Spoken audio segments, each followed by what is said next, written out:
훅 인터뷰. 모두를 위한 모두를 향한 모두의 궁금증 훅 인터뷰. 종전선언은 새로운 질서를 보여줄 시작점이다. 한반도의 항구적 평화는 종전선언 통해서 시작될 것이다. 한미가 종전선언을 두고 큰 틀에서 합의를 본 것 같습니다. 서로 만족한다는 입장이 나온 걸 보면 굉장한 진전이 있는 것 같은데요. 종전선언이 앞으로 남북관계에 어떤 영향을 미치게 될까요? 외교 전문가, 외교 선생님 모셨습니다. 이재명 후보가 선대위에 이분을 모시려고 10개월 동안 삼고철효했다고 합니다. 위성락 민주당 선대위 실용외교위원장, 안녕하세요. 예, 안녕하십니까. 안녕하십니까. 예, 반갑습니다. 이재명 선대위 표에 쭉 보는데 위성락 대사님 이름이 톡 튀더라고요. 삼고철학 끝에 영입했다는데 어떻게 선대위에 합류하시게 됐습니까? 네, 우선은 좀 삼고초려라는 말은 조금 지나친 것 같고요. 네. 제가 이 후보님을 이제 여러 차례 접촉한 건 맞습니다. 네. 전화도 주셨고, 네. 전화로도 상의했고, 네. 또 만나 뵙고도 상의를 했었는데. 둘이 밥도 먹고 그러셨다면서요. 제일 중요할 때. 만나 뵀는데요. 네. 이제 대화를 나눠보는 과정에서 제가 그 실용성을 많이 강조하시는 데서 굉장히 강한 인상을 받았습니다. 네. 그리고 이 현실 상황을 인식하고 계신 게 굉장히 날카롭고 시대 정신을 잘 알고 계신다는 인상을 받았고요. 예. 그러면서 현실을 떠나서 판단하지 않는다. 네. 그런 실용적인 얘기를 해주면 뭐 판단하겠다. 그런 권유도 하고 특히 저한테는 외교 현실과 현장에 대한 경험이 필요하다. 네. 그걸 좀 조언해 달라. 그런 권유를 많이 하셨습니다. 그래서 뭐 이렇게 좀 얘기를 나누고 하다가 결국은 이제 제가 와서 돕게 되었습니다. 네. 북미통입니다. 북핵 전문가였고요. 이명박 정부에서 한반도 평화교섭 본부장을 지내셨어요. 그리고 박근혜 정부에서도 러시아 대사를 오래 하셨고요. 그래서 보수적인 외교 라인에서도 북미통으로 되게 유명하신 분인데 이분이 실용적인 이재명 후보한테 쫙 왔어요. 자, 위원장님이 꿈꾸는 위원장님의 외교 정책 기조 있다면 뭐라고 봐야 됩니까? 제가 지금 맡고 있는 직책도 실용외교위원장이지 않습니까? 네. 저도 굉장히 실용적인 걸 중시하고요. 일종의 현실주의자라고 할 수 있습니다. 네. 그렇지만 평생 외교관을 했기 때문에 우선은 대화와 협상을 통한 문제 해결에 방점을 두는 입장이고요. 또 그것을 위해서 다양한 도구를 구사해서 목적을 관찰한다. 그런 시각을 갖고 있습니다. 언제나 좀 현실주의와 실용주의에 기반하고 있는 점이 제가 생각하는 사고라고 할 수 있습니다. 이재명 후보하고 실용, 현실, 네. 국익 이런 데서 겹치네요. 그렇습니다. 그런 접점이 있었기 때문에 네. 제가 오게 되었습니다. 위성락 위원장님, 현 정부의 외교 정책에 대해서는 많이 비판하셨어요? 아니요. 제가 사실은 이제 그렇게 좀 알려진 점도 있고 보도도 있던데요. 네. 사실은 저는 비판을 한다고 글을 쓴 건 아니고요. 예. 비판은 좀 피하고 차라리 좀 더 나은 대안, 네. 또 새로운 판단, 상황 분석 그런 것들을 제공하려고 했었는데 네. 정부가 하는 거하고 다 똑같지는 않기 때문에 이제 네. 비판으로 비춰진 점도 있는 것 같긴 합니다. 네. 현 정부의 외교 정책 어떻게 보십니까? 어떻게 평가하십니까? 글쎄요, 우선은 2018년, 19년 그 굉장히 어려웠던 시기를 뒤로 하고 네. 정상 차원의 비핵 평화 담판이라고 하는 네. 좀 담대한 그 외교의 장을 열었다. 예. 그걸 여는데 큰 기여했다는 점을 평가하고 싶고요. 예. 그것을 통해서 일정한 한반도 화해 평화에 기여를 하고 성과를 냈는데 그 이후에 이제 구체적으로 실질적인 성과를 내는 데는 좀 미진한 상황이죠. 네. 그 위에 좀 교착돼 있지 않습니까? 그렇죠. 지금 교착 상태고요. 어려울 또 하나 때죠. 불안한 거는 이 교착 상태가 이 상태로 갈 건지 아니면 조금 더 무너질 것인지 네. 그런 데 대한 약간의 의구심이 증폭되는 국면이라서 네. 지난 수년 사이에 상당한 성과에도 불구하고 지금은 약간 좀 안심을 할 수 없는 국면이라고 볼 수 있습니다. 네. 종전선언에 대해서 한미가 굉장히 좀 진전이 있는 것 같은데 어떻게 보십니까? 한미 간의 협의를 많이 하고 있는 것 같습니다. 네. 그런데 저는 사실 지금 내막까지는 정확하게 파악하고 있지는 못하고요. 종래에 미국이 취해오던 입장, 그러니까 종전선언은 비핵화의 맥락에서 보아야 하고 예. 또 종전선언으로 인하여 파생될 수 있는 여러 문제도 좀 다스려야 하고 하는 그 입장에서 큰 변화가 있는지는 잘 모르고 있어요. 예. 단지 종전선언이라는 거는 남북 미가 다 합의를 해야 되는 것이니까 네. 그 최종 지점까지를 시야에 둔다면 결국 북한이 동의해야 되는 거지 않습니까? 네. 거기까지 시야에 두고 보면은 지금 한미 간에 많은 대화가 있고 약간의 뭐 움직임이 있는 것 같긴 해도 최종 목표까지 가기에는 그렇게 낙관하기는 어렵지 않느냐는 생각을 가지고 있습니다. 아직도 좀 조심해야 되는군요. 네. 네. 윤석열 후보는 종전선언에 반대한다. 네. 유엔사 무력화하고 주한미군 철수할 수도 있다. 이런 얘기를 했는데 이건 외교적으로 이건 어떻게 보세요?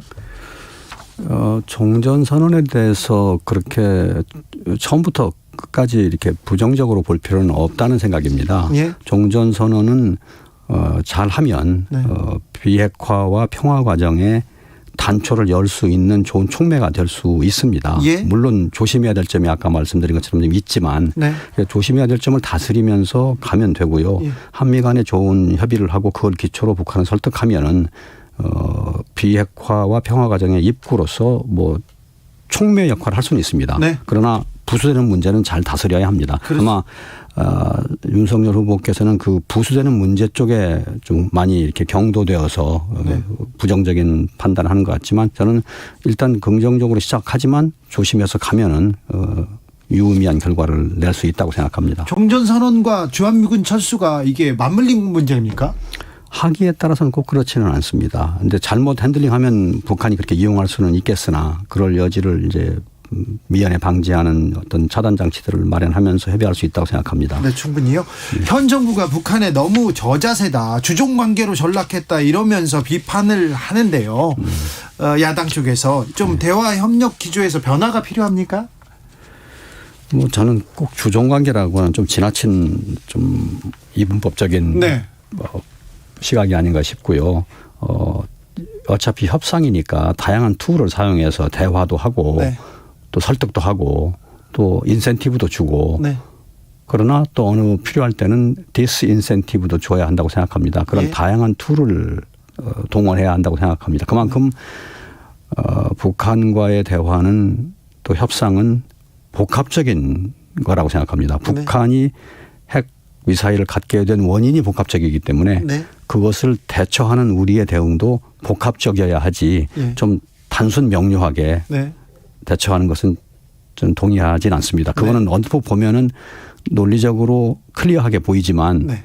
현상이 너무나 복잡하기 때문에 네. 우리의 대응도 복잡해야지 명료하게 뭐는 안 되고 뭐 우리가 힘을 가지고 뭐 하고 하는 식으로 대처를 해서 유의미한 결과를 내기는 쉽지 않습니다. 오히려 다양한 이런 인센티브, 디스인센티브 또 평화 구도와 비핵 구도 뭐 네. 섞어서 시너지를 이루도록 운영을 잘할 필요가 있다고 생각합니다.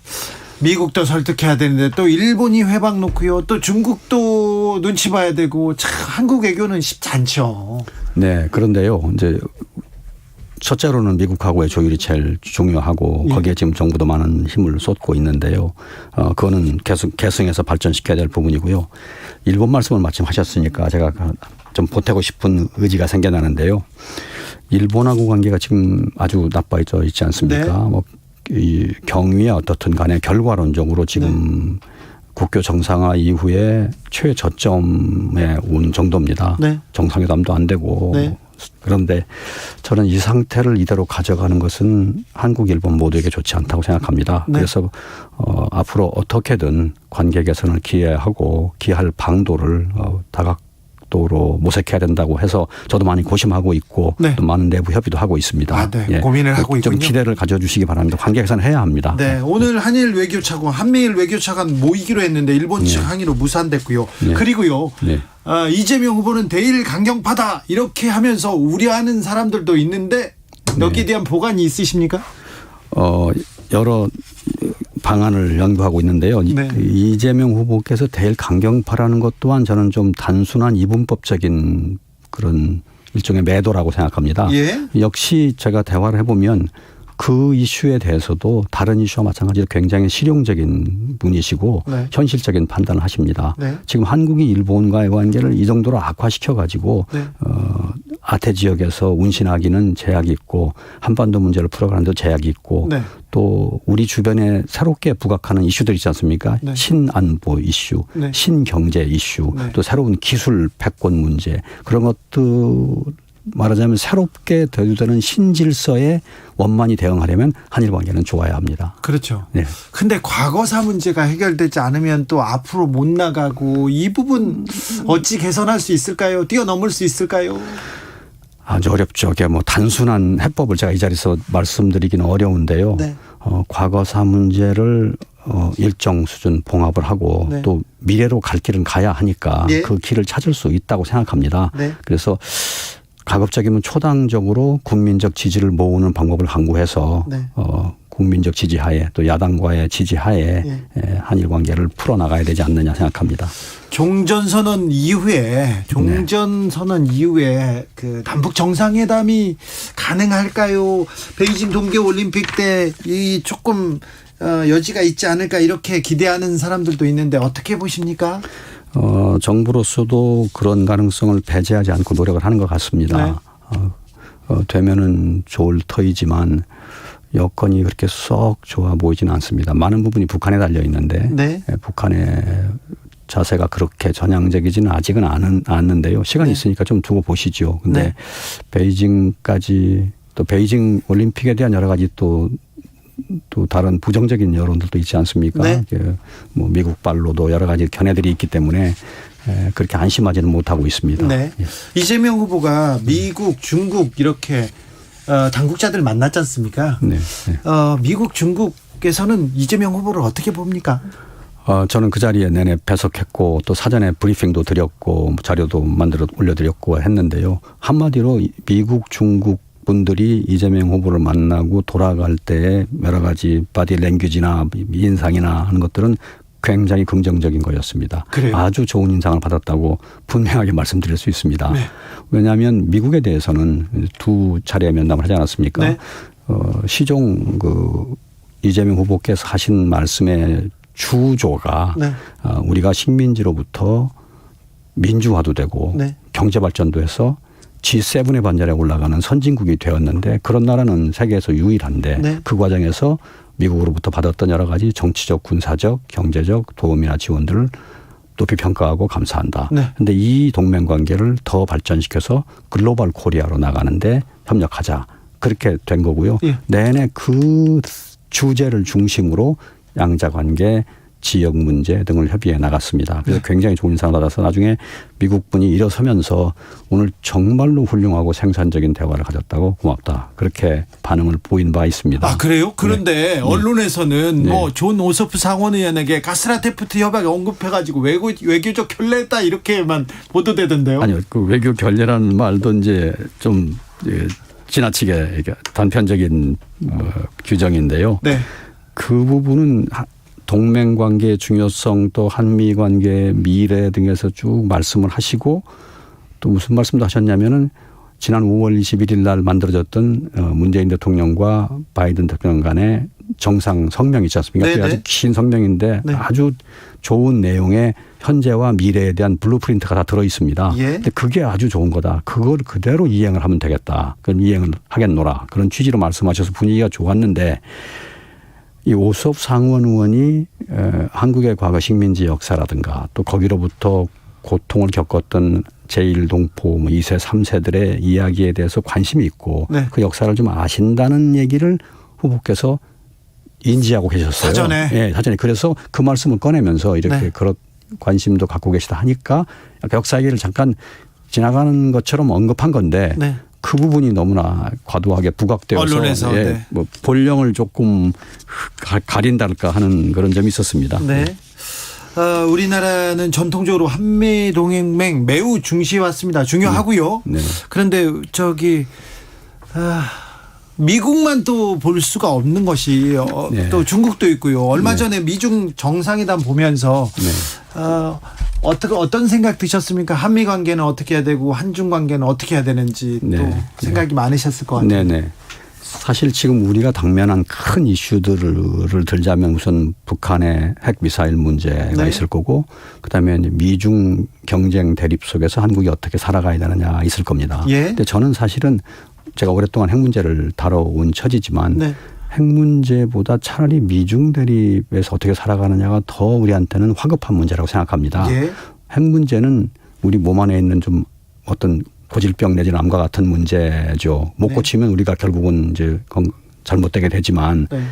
미중 사이에 살아가는 문제는 아주 위험한 어디 산길이나 계곡이나 지뢰밭이나를 지나가는 일이라고 생각합니다. 예. 당장 네. 한 걸음 두 걸음 사이에서 피해가 있을 수 있기 때문에 오히려 그 문제가 더 화급한 문제일 수 있습니다.